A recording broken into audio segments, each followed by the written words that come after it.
ਵੀ ਸਰੋਂ ਇਹਦੇ ਚੋਂ ਕੜੱਤਣ ਖਤਮ ਕਰ ਦਿਓ ਉਹਦਾ, ਜਿਹਦੇ ਚੋਂ ਕੜੱਤਣ ਖਤਮ ਕਰ ਦਿਓ ਉਹਦਾ ਨਾਂ ਕਨੌਲਾ ਬਣ ਜਾਏਗਾ।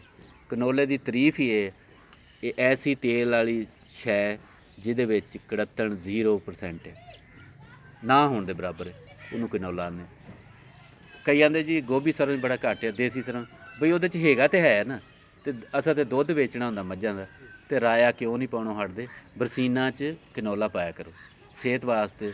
ਇਹਦਾ ਕੋਈ ਸਾਗ ਪੁੱਟ ਲੈਂਦੀ ਆ ਤੇ ਪਤਾ ਕਿੰਨਾ ਹੱਜ ਕਰਨ ਤੋਂ ਜ਼ਿਆਦਾ ਆਂਦੇ ਕਿਸੇ ਦੇ ਕੰਮ ਆ ਜਾਓ, ਉਹ ਪੈਸੇ ਕਿਸੇ ਦੇ ਗਰੀਬ ਦੀ ਮਦਦ ਕਰ ਦਿਓ, ਬਹੁਤਾ ਸਵਾਬ ਹੈ ਹੱਜ। ਤੇ ਜੇ ਸਾਗ ਪੁੱਟ ਲੈਣਾ, ਕਈ ਬੰਦੇ ਆਂਦੇ ਜੀ ਮੈਂ ਰਾਇਆ ਇਸ ਕਰਕੇ ਪਾਉਣਾ, ਮਾਈਆਂ ਜਿਹੜੀਆਂ ਨਾ ਵੀ ਤੇ ਤੂੰ ਕੋਈ ਪਤਾ ਨਹੀਂ ਸਾਗ ਪੁੱਟਣ ਤੋਂ ਬਖਸ਼ਿਆ ਨਾ ਜਾਵੇਂ, ਇੱਥੋਂ ਤੱਕ ਇਹਦਾ ਸਵਾਬ ਹੈ ਲੋਕਾਂ ਦੀ ਮਦਦ ਕਰਨਾ। ਤੇ ਜਦੋਂ ਸਾਰਾ ਪਿੰਡ ਹੀ ਪਾਉਣ ਡੈ ਪਊ, ਅਸੀਂ ਆਨੇ ਕਿ ਬਰਸੀਨ ਦੇ ਵਿੱਚ ਕਨੌਲਾ ਪਾਇਆ ਕਰੋ ਮਿੱਠਾ। ਇਹਦਾ ਤੇਲ ਕੱਢ ਕੇ ਘਰ ਇਸਤੇਮਾਲ ਕਰ ਸਕਦੇ ਜੇ, ਕੋਈ ਕੜੱਤਣ ਨਹੀਂ ਹੁੰਦੀ, ਤੱਤਾ ਕਰਨ ਦੀ ਲੋੜ ਨਹੀਂ। ਡਾਇਰੈਕਟ ਉਹ ਮੌਲਵੀ ਖਾਂਦਾ ਰਿਹਾ, ਮੈਂ ਇਹਦੇ ਕੋਲ ਲੈ ਕੇ ਖਾਂਦਾ, ਇਹਨੇ ਲਿਆ ਸੀ ਕਨੌਲਾ। ਜੇ ਘਰ ਚੈੱਕ ਕਰ ਲਿਓ, ਘਰ ਵਾਲੀ ਨੂੰ ਦੱਸਿਓ ਨਾ ਵੀ ਇਹ ਕਿਹੜੀ ਸ਼ੈ, ਜੇ ਪਛਾਣ ਜਾਵੇ ਤੇ ਹਾਂਡੀ ਦੇ ਰਹਿ ਕੇ ਜ਼ਰਾ, ਕਈ ਆਂਦੇ ਜੀ ਥੋੜ੍ਹੀ ਕੋਈ ਸਮੈਲ ਨਹੀਂ ਆਉਂਦੀ, ਨਹੀਂ ਤੇ ਉਹਦਾ ਸੌਖਾ ਤਰੀਕਾ ਉਹ ਗਾਚਨੀ ਨਾਲ, ਉਹ ਤਾਂ ਦੱਸਦੇ ਰਹੇ ਵੀ ਗਾਚਨੀ ਨਾਲ ਉਹ ਸਾਫ਼ ਹੋ ਜਾਂਦੀ।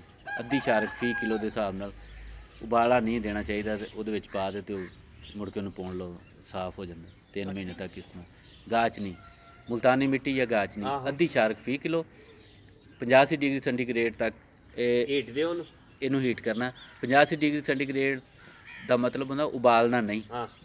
85 ਡਿਗਰੀ ਸੈਂਟੀਗ੍ਰੇਡ ਜਾਂ ਥਰਮਾਮੀਟਰ ਨਾਲ ਪਤਾ ਲੱਗ ਸਕਦਾ, ਜਾਂ ਜਦੋਂ ਪਤੀਲੇ ਨੂੰ ਹੱਥ ਨਾ ਲੱਗੇ 85 ਡਿਗਰੀ ਉਬਲਣ ਤੋਂ ਪਹਿਲਾਂ, ਜਦੋਂ ਪਤੀਲਾ ਇੰਨਾ ਗਰਮ ਹੋ ਜਾਏ ਉਹਨੂੰ ਹੱਥ ਲਾਓ ਤੇ ਹੱਥ ਸੜੇ 85 ਡਿਗਰੀ ਸੈਂਟੀਗ੍ਰੇਡ। ਚਟਾਕਾ ਤਰੀਕਾ ਉਹ ਬੰਦੇ ਨੂੰ ਫਿਰ ਥਰਮਾਮੀਟਰ ਕਿੱਥੋਂ ਲਿਆ, ਉਹਦੇ 'ਚ ਕਿਲੋ ਚਟਾਕੀ ਗਾਚਨੀ ਪਾ 10 ਕਿਲੋ ਤੇਲ ਹੈ, 5 ਸ਼ਾਰਕਾਂ ਵਿੱਚ ਪੀਸੀ ਮੁਲਤਾਨੀ ਮਿੱਟੀ ਜਾਂ ਗਾਚਨੀ।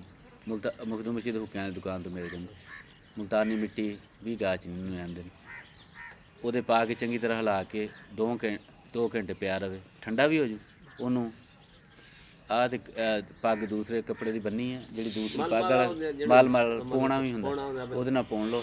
ਤੁਹਾਡੇ ਕੋਲ ਜਿਹੜਾ ਆਇਲ ਤਿਆਰ ਹੋ ਗਿਆ ਨਾ, ਦੁਨੀਆ ਦਾ ਬਿਹਤਰੀਨ ਤੇਲ ਔਰ ਦੇਸੀ ਘਿਓ ਤੋਂ ਜੇ ਕੋਈ ਵਧਾਈ ਚੀਜ਼ ਦੁਨੀਆ 'ਚ ਪਾਈ ਜਾਂਦੀ ਹੈ, ਕਨੌਲੇ ਦਾ ਸਾਫ਼ ਹੋਇਆ ਤੇਲ, 3 ਮਹੀਨੇ ਤੱਕ ਉਹਦੀ ਸਮੈਲ ਨਹੀਂ ਆਏਗੀ। ਇਹਨਾਂ ਨਾਲ ਤਿਆਰ ਕਰੋ ਜਿਹੜਾ 3 ਮਹੀਨਿਆਂ 'ਚ ਖਤਮ ਕਰ ਲਓ, ਉਹਦੇ ਬਾਅਦ ਉਹਦੇ 'ਚ ਥੋੜ੍ਹੀ ਸਮੈਲ ਪੈਦਾ ਹੋਣੀ, ਵੀ ਇੰਨਾ ਕੁ ਪਿਆਓ ਜਿੰਨਾ ਕਿ 3 ਮਹੀਨਿਆਂ 'ਚ ਖਤਮ ਹੋ ਜਾਏ। ਇਹਦਾ ਤਿਆਰ ਕਰਨ ਦਾ ਤਰੀਕਾ। ਕਨੌਲਾ ਪਾਇਆ ਕਰੋ ਬਰਸੀਨਾਂ 'ਚ ਵੀ, ਗੋਭੀ ਸਰੋਂ ਨੂੰ ਵੀ ਛੱਡ ਦਿਓ, ਉਹਦੀ ਪੈਦਾਵਾਰ ਵੀ ਅੱਛੀ ਆਏਗੀ, ਮੱਝਾਂ ਦਾ ਦੁੱਧ ਵਧੇਗਾ। ਪਹਿਲੇ ਪਲਾਓ 'ਚ ਜਦੋਂ ਬਰਸੀਨ ਘੱਟ ਹੋਊ ਤੇ ਉਹ ਇਹ ਕਨੌਲਾ ਜ਼ਿਆਦਾ ਹੋ ਜਾਏਗਾ ਨਾ, ਉਹ ਸਰੋਂ ਦੇ ਉੱਤੇ ਹਾਵੀ ਹੋ ਜਾਂਦਾ ਹੈ ਇਹਦੇ 'ਤੇ, ਬਰਸੀਨ 'ਤੇ। ਤੇ ਪਹਿਲੇ ਵਾਰ ਰਾਏ ਦੇ ਜਦੋਂ ਮੈਂ ਵੇਖਿਆ ਬੜੇ ਔਖੇ, ਉਹ ਦੁੱਧ ਬੜਾ ਘਟਾਉਂਦੀ, ਮੱਝ ਬਿਮਾਰ ਵੀ ਕਰ ਦਿੰਦਾ। ਉਹਦੇ ਤੋਂ ਬਚੋ ਯਾਰ, ਉਹ ਛੱਡ ਦਿਓ, ਕਨੌਲਾ ਆਪਣਾ ਇਸਤੇਮਾਲ ਕਰੋ, ਆਪਣੇ ਮੁਲਕ ਦਾ ਕਰੋ ਇਸਤੇਮਾਲ। ਤੇ ਜਿਹੜੇ ਬੰਦੇ ਰਾਏ ਤੋਂ ਕਣਕ ਨਹੀਂ ਬੀਜਣਾ ਚਾਹੁੰਦੇ ਕੋਈ, ਉਹਨਾਂ ਵਾਸਤੇ ਇੱਕ ਸਾਡੇ ਕੋਲ ਆਇਆ ਰਾਇਆ ਸੁਪਰ, 42 ਮਣ ਪੈਦਾਵਾਰ ਫੀ ਏਕੜ, 42 ਮਣ ਤੋਂ ਵੀ ਜ਼ਿਆਦਾ ਅੱਛਾ ਲੈ ਜਾਂਦਾ। ਉਹਦੇ 'ਚ ਅਗਰ ਤੁਸੀਂ ਪੋਟਾਸ਼ ਤੇ ਫਾਸਫੋਰਸ ਦਾ ਇਸਤੇਮਾਲ ਕਰ ਰਹੇ, ਸਾਡੇ ਸੀਡ ਕਾਰਪੋਰੇਸ਼ਨ ਕੋਲ ਦਸਤਿਆਬ ਹੈ। ਇਹ ਇਸ ਟਾਈਮ ਤੱਕ ਜਿੰਨੇ ਕਨੌਲੇ ਉਹ ਤੋਂ ਵੀ ਪੈਦਾਵਾਰ ਜ਼ਿਆਦਾ, ਪਾਕਿਸਤਾਨ 'ਚ ਸਾਰਿਆਂ ਤੋਂ ਜ਼ਿਆਦਾ ਪੈਦਾਵਾਰ ਸੁਪਰ ਰਾਇਆ ਦੇ ਨਾਂ ਨਾਲ। ਰਾਇਆ ਇੱਕ ਆਇਆ, ਅਕੌੜੇ ਪਾਣੀਆਂ ਜਿੱਥੇ ਕੋਈ ਮਸਲਾ ਹੈ ਉਹਦੇ 'ਚ ਜ਼ਮੀਨ ਨੂੰ ਵੀ ਬਿਹਤਰ ਕਰਦਾ, ਫਲੀ ਵਾਲੀ ਹਰ ਫਸਲ ਬਿਹਤਰ ਕਰ ਦਿੰਦੀ, ਉਹ ਬੀਜਿਆ ਜਾ ਸਕਦਾ।